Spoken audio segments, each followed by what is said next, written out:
Boker Tov, aujourd'hui 13 av, 14 août. Shulchan Aruch, Siman Tsar.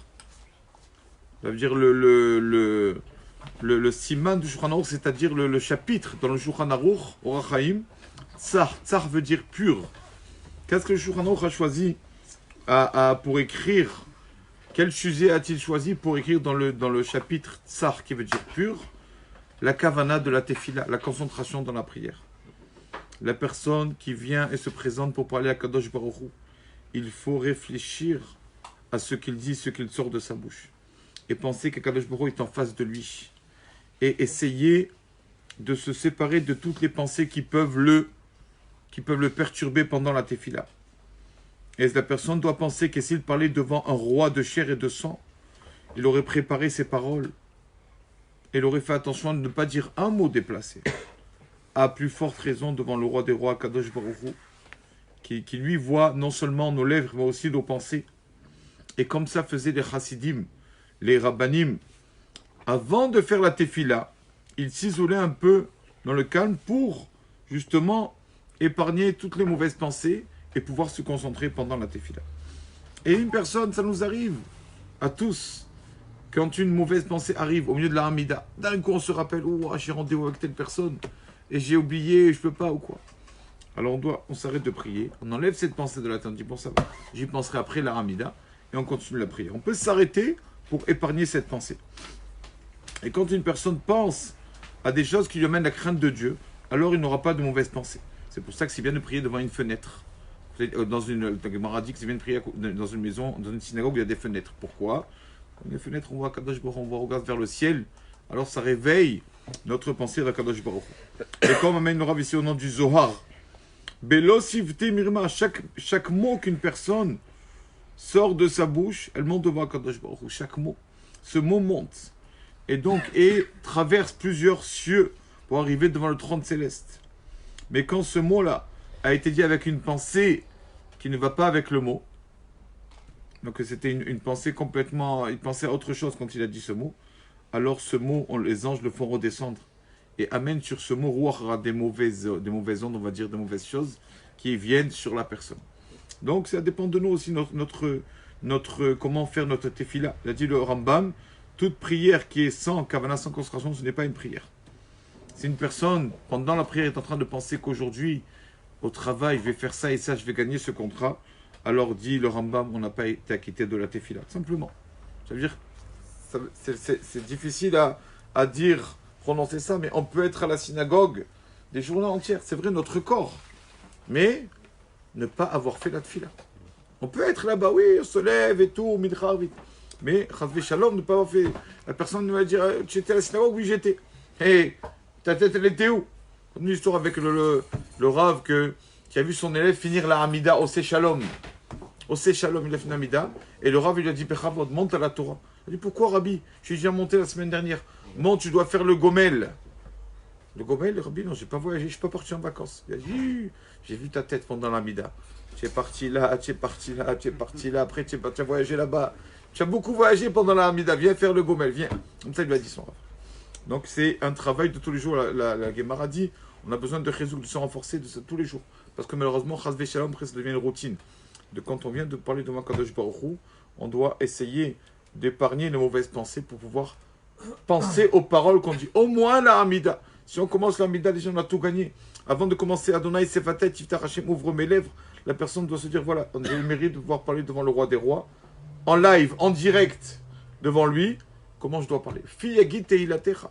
C'est-à-dire au fiyagit teilatecha. Ma bouche va dire tes louanges. Les hagids en général, c'est un langage un peu rigide. Les hagids.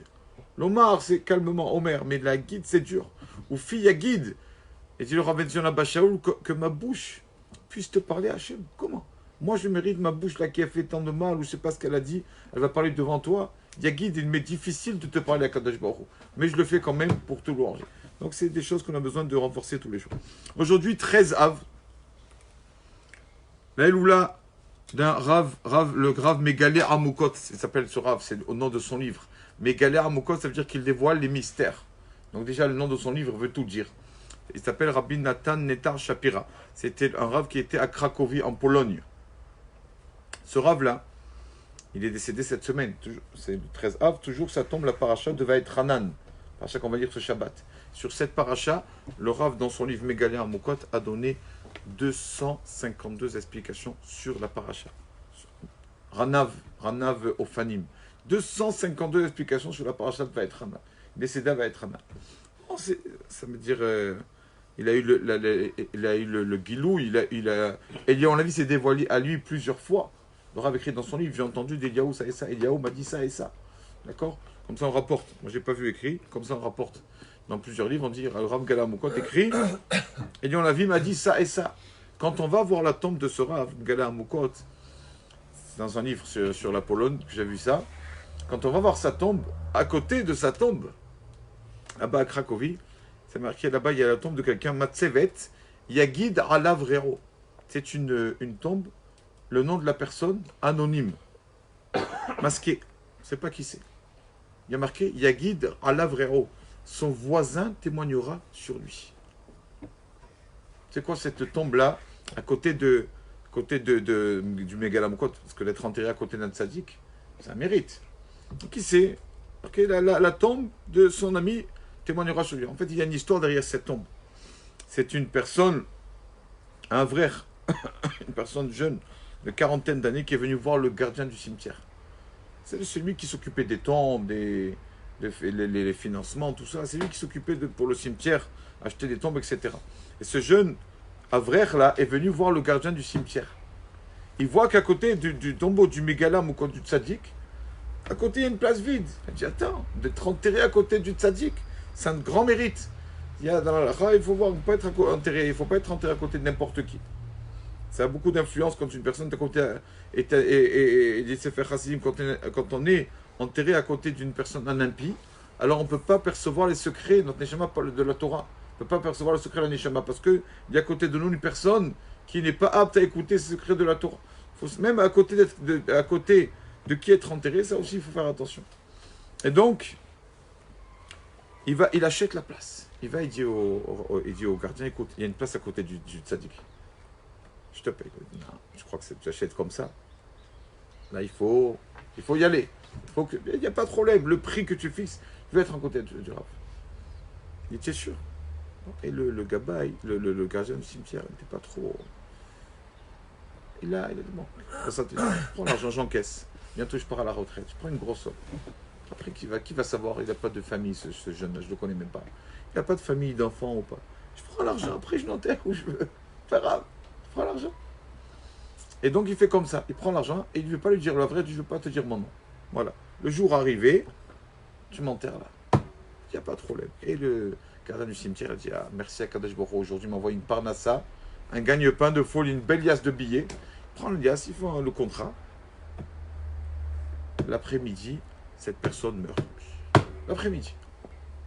Il meurt. Et le gardien du cimetière dit, ah, allez, je l'ai enterré dans le coin là-bas. Il y a une petite place là-bas dans le coin du cimetière. Il l'enterre là-bas. Il n'enterre pas à côté du tzaddik. Et bien sûr, la nuit, dans le rêve, il lui vient en rêve, ce jeune Rav, et lui dit, allô, on a fait un contrat. Quand tu m'as enterré là-bas. Il se réveille, il dit, bon, c'est les rêves, c'est pas faire attention. Chalomot Chavid Daberou. Il se rendort, et il dit, allô, je vais pas te laisser tranquille. Tu dois m'enterrer à côté du tzaddik, je t'ai payé pour ça. Réveille, pareil, troisième fois, et tu comprends qu'il y a un problème. 3 fois, il vient en rêve. Il se lève le matin, il va pas dormir, il va à la synagogue et tout. Et le lendemain soir, il rêve encore de ce havre. Il dit, je vais pas te laisser tranquille. Occupe-toi vite de moi. Je veux que tu m'enterres où je t'ai dit, je t'ai payé pour ça, à côté du Rav Mégalé à Amukot. Alors, lui, il voit qu'il n'est pas tranquille. Mais il ne peut pas déterrer comme ça, on ne peut pas déterrer pour n'importe quelle raison. Il va voir le Rav de la ville, le Bar, Rabbi Yoel Sirkish. Il va voir le Bar du Rabbi, j'ai un problème, comme ça et comme ça. J'ai fait ça, je ne l'ai pas enterré. Non, j'ai dit, je prends l'argent, après je l'enterre où je veux. Je n'ai pas fait ce qu'il vient demander ce monsieur. Parce que je ne sais pas qui c'est aussi, Rabbi. Je ne sais pas si on peut l'enterrer à côté d'un tzaddik comme ça. Est-ce qu'il mérite? Il lui a dit, écoute, s'il te vient dans le rêve, tu lui diras, s'il y a un problème, il vient me voir à moi, le défunt. D'accord? Il vient me voir à moi, à la synagogue. D'accord? Et il vient en rêve, et dans le rêve, le gardien du cimetière, il dit à cette personne, écoute, Va voir le rabbin de Cracovie, le Bach Rabbi Yoel Sirkish. Laisse-moi dormir tranquille, je t'en supplie. Et donc, il lui dit, le Bach, viens à la synagogue à telle heure. Et on va parler. Comme ça, tu lui dis de ma part. Et donc, le Bach Rabbi Yoel Sirkish qui ferme la synagogue, mais qu'avec le gardien du cimetière. Ils s'assoient les deux, ils ouvrent le Echal, et alors on entend la voix du défunt qui dit, j'attaque cette personne en justice. Le gardien du cimetière, il a pris l'argent, il ne m'a pas enterré. Alors le Bach lui dit, attends, c'est vrai que tu as raison. Tu as raison que tu as payé. Mais qui tu es, toi? Qui tu es pour être enterré à côté du Mégalamokot? On ne sait pas qui es-tu. Est-ce qu'on peut se permettre d'enterrer à côté du Tzadik? On ne sait pas. Alors laisse le gardien du cimetière tranquille. Laisse-le tranquille. Mais voilà ce qu'on va faire. Malgré le fait que dans la lacha, ce n'est pas bien de laisser un tombeau ouvert, parce que c'est Chazvé Shalom, comme quelqu'un qui laisse un tombeau ouvert, c'est comme s'il dit, bon allez, il est vide celui-là, il faut le remplir. C'est pas bien de laisser un tombeau ouvert comme ça la nuit vide. On va laisser le tombeau à côté du Rav Megalamokot ouvert. D'accord, on va laisser ouvert cette nuit. Si tu dois mériter d'être enterré à côté de lui, débrouille-toi tout seul, vas-y tout seul. Tu es là-bas dans le ciel, il ne manque pas de moyens pour faire ça. Nous, on ne fera rien. À toi de t'occuper de toi-même. Si tu ne mérites pas, tu resteras à ta place dans le coin du cimetière. Et il dit le bar au gardien du cimetière, ça y est. Demain, cette nuit, tu fermes le cimetière, personne ne rentre. Il ferme le cimetière. Et le lendemain, on voit que le corps du Avrer était enterré là-bas, à côté du Mégalé Amoukot.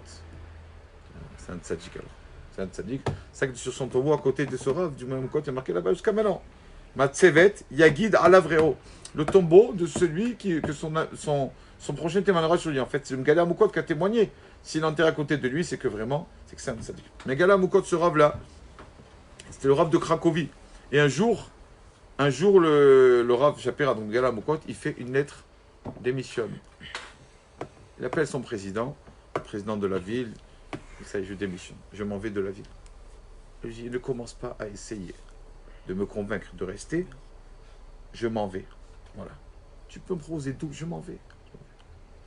D'accord, Rabbi. Et tous les rabbinim de la ville. À Cracovie, il y avait beaucoup de tzadikim là-bas, de rabbinim. Qu'est-ce qu'il y a, Rav? Je m'en vais, s'il vous plaît. Je peux pas. Je peux pas. Ne me forcez pas, je peux pas rester ici. Et donc, on dit, bon, on peut faire au moins une fête, mais si bat Preda, on peut faire une fête de, comment on dit, de départ. Une fête, si vous voulez la fête. Juste avant mon départ, je pars dans 3 jours. On fait la fête 1 heure avant le départ. Et après, je m'en vais, je prends la charrette, je m'en vais. Ils font comme ça toute la ville. Ils disent, bon, tous sont tous tristes que le tzaddik, que le Rav de la ville s'en va. Quand le tzaddik dans la ville, ça protège la ville. Tout le monde triste que le Rav Shapira s'en va, quitte le poste de la ville. Mais tout le monde veut faire kavod au Rav. Alors on va faire quand même, Messibat Preda, une belle fête de départ au Rav. On fait décoration, vin, champagne, une belle séouda. Et 1 heure avant la fête, déjà toute la ville qui se trouve sur la place de la ville pour faire un beau repas pour le départ du tzaddik, 1 heure avant la fête, le Rav appelle le président. Il dit finalement, j'annule mon départ. Je reste là. Le président, il ne demande même pas pourquoi. Il est tout content, il va lancer la bonne nouvelle et tout. Et tout le monde est content. Baruch Hashem, nos prières ont fait en sorte que le Rav reste avec nous. Alors un des élèves du Megalamokot dit, Rabbi, devant tout le monde sur la place du Rabbi, pour nous expliquer ce qui se passe là. Vous vouliez partir, maintenant vous voulez rester. Il y a quelque chose, il y a un problème. Alors le Rav Megalamokot raconte et dit, pourquoi je voulais partir? Ça, je ne peux pas vous le dire. Sod Akamou, c'est un secret que je ne peux pas dévoiler. Mais pourquoi je suis resté finalement? J'ai décidé de rester. Là, je vais vous dire pourquoi j'ai décidé de rester. Et tout le monde attend. Et il raconte, le Rav, il dit, la veille de mon départ, hier. Donc, il y a 2 personnes qui ont voulu un djinn Torah. Il y a un problème, un litige entre 2 personnes, 2 bons juifs, sans venir me voir. Je suis le Rav de la ville, je suis là pour ça.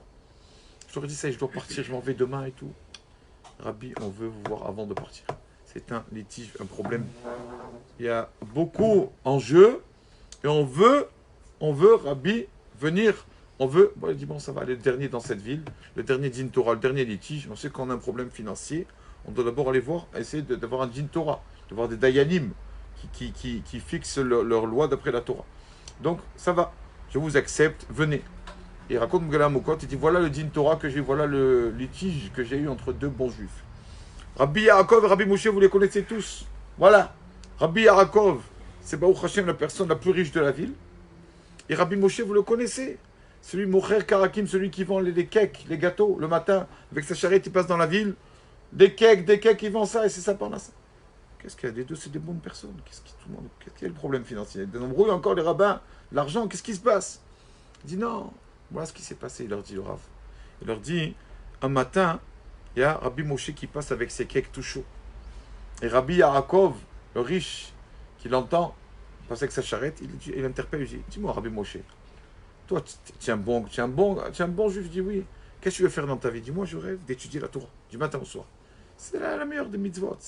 On est là pour étudier la Torah. Je veux étudier la Torah. Mais bon, la parnassa, avec ce que tu veux faire, il faut travailler. J'ai pas le choix. Il lui a dit, combien tu gagnes par mois avec tes cakes, là, tes gâteaux? Il lui a dit, 2000 lire. Il a dit, tu sais quoi? Finis le mois. À partir de Rosh Chodesh, le mois prochain, ferme.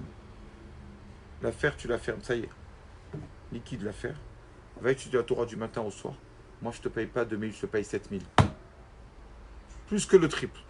Arrête. Pourquoi tu veux me faire ça? Toi, tu me payes. Pourquoi tu veux me payer, toi? Il m'a dit, tu sais pas ce que c'est Issachar et Zvouloun. C'est deux frères. Un qui travaillait, un qui étudiait. Et celui qui travaillait finançait celui qui étudie.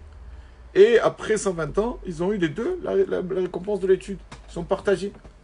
La récompense de l'étude. Ils sont partagés parce que un ne perd pas la... Personne ne sort perdant de cette histoire. Il a dit, mais les deux ont eu la récompense d'étude de la Torah. C'est une très bonne chose. Quand il y a une personne qui a de l'argent, il prend un qui étudie la Torah. Tiens, étudie, je te paye. Il a avec lui la récompense de l'étude de la Torah Mamash. Comme lui. Mais je vais faire comme ça. Je vais faire comme ça avec toi. Je te paye le triple. Rabbi Moshe, il en l'a dit, merci beaucoup. Je rêvais de pouvoir étudier la Torah.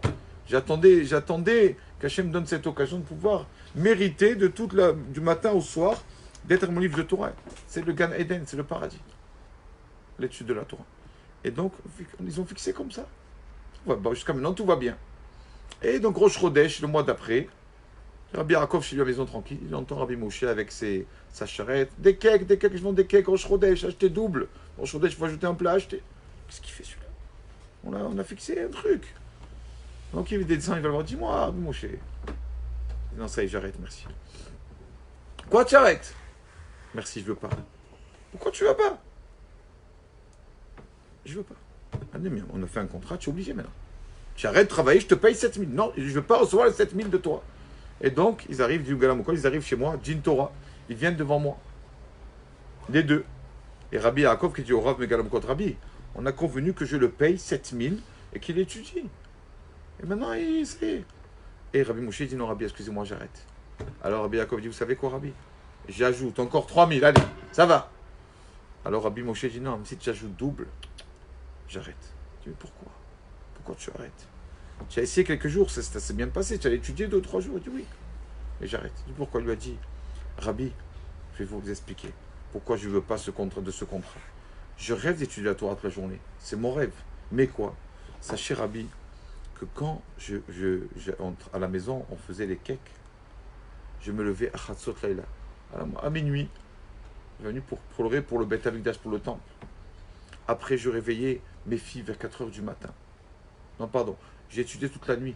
Après, j'allais à la prière à Vatikin au Netz. Après la prière de Shachrit, je réveillais mes filles. Et on commençait tous, toute la famille, à travailler. Quand une personne tamisait la farine, ma deuxième fille se mettait à prier. Pendant qu'on tamisait la farine, s'il te plaît, Hachem, fasse en sorte, Chazvé Shalom, qu'on ne trébuche pas, qu'il n'y ait pas une bête, un moustique dans la farine, qu'on ne fasse pas trébucher les autres. Après, quand on mettait la pâte pour gonfler, pareil, une autre fille priait, Kadosh Baruch Hu, s'il te plaît, fais en sorte que tout se passe bien, que la pâte gonfle bien. Après, quand on mettait dans le four, c'est moi qui priais, Hachem, fasse en sorte qu'il n'y ait pas trop de cuisson, pas assez de cuisson. La maison était remplie de prières. Les murs de la maison, les murs de chez nous, étaient remplis de prières et de larmes pour qu'on puisse avoir la panassa à la maison. Ça, c'est tout, chaque jour, Rabbi. Il y a eu ça. Maintenant que je suis allé étudier, 2 ou 3 jours, j'ai essayé. Il n'y a plus tout ça. Il n'y a plus de filote à la maison parce que j'ai de l'argent, j'ai le direct. Le Rabbi Yaakov va me payer 7000. Donc, il n'y a pas de filote, il n'y a plus rien. Je veux que ma maison reste remplie de prières et de téphilotes. C'est ça, je veux l'éducation pour mes enfants. Mes enfants voient ce que c'est une prière. Je veux que ma maison soit pleine de Kedusha. Alors, le Rav qui raconte ça, le Rav qui était le Dayan, il a dit, des personnes comme ça dans cette ville, comme Rabbi Yaakov Moshe, se disputent. Lui, il attaque en justice pour lui payer pour étudier, Et lui, il veut pas prendre l'argent facile pour pouvoir prier avec sa famille. Parce qu'il y a 2 tzadikim dans cette ville comme ça, j'ai décidé de rester. Je reste avec 2 personnes comme vous parce que je ne peux pas quitter une ville où il y a deux comme vous. Voilà ce qui s'est tenu. Que le mérite protège dans Israël. Amen.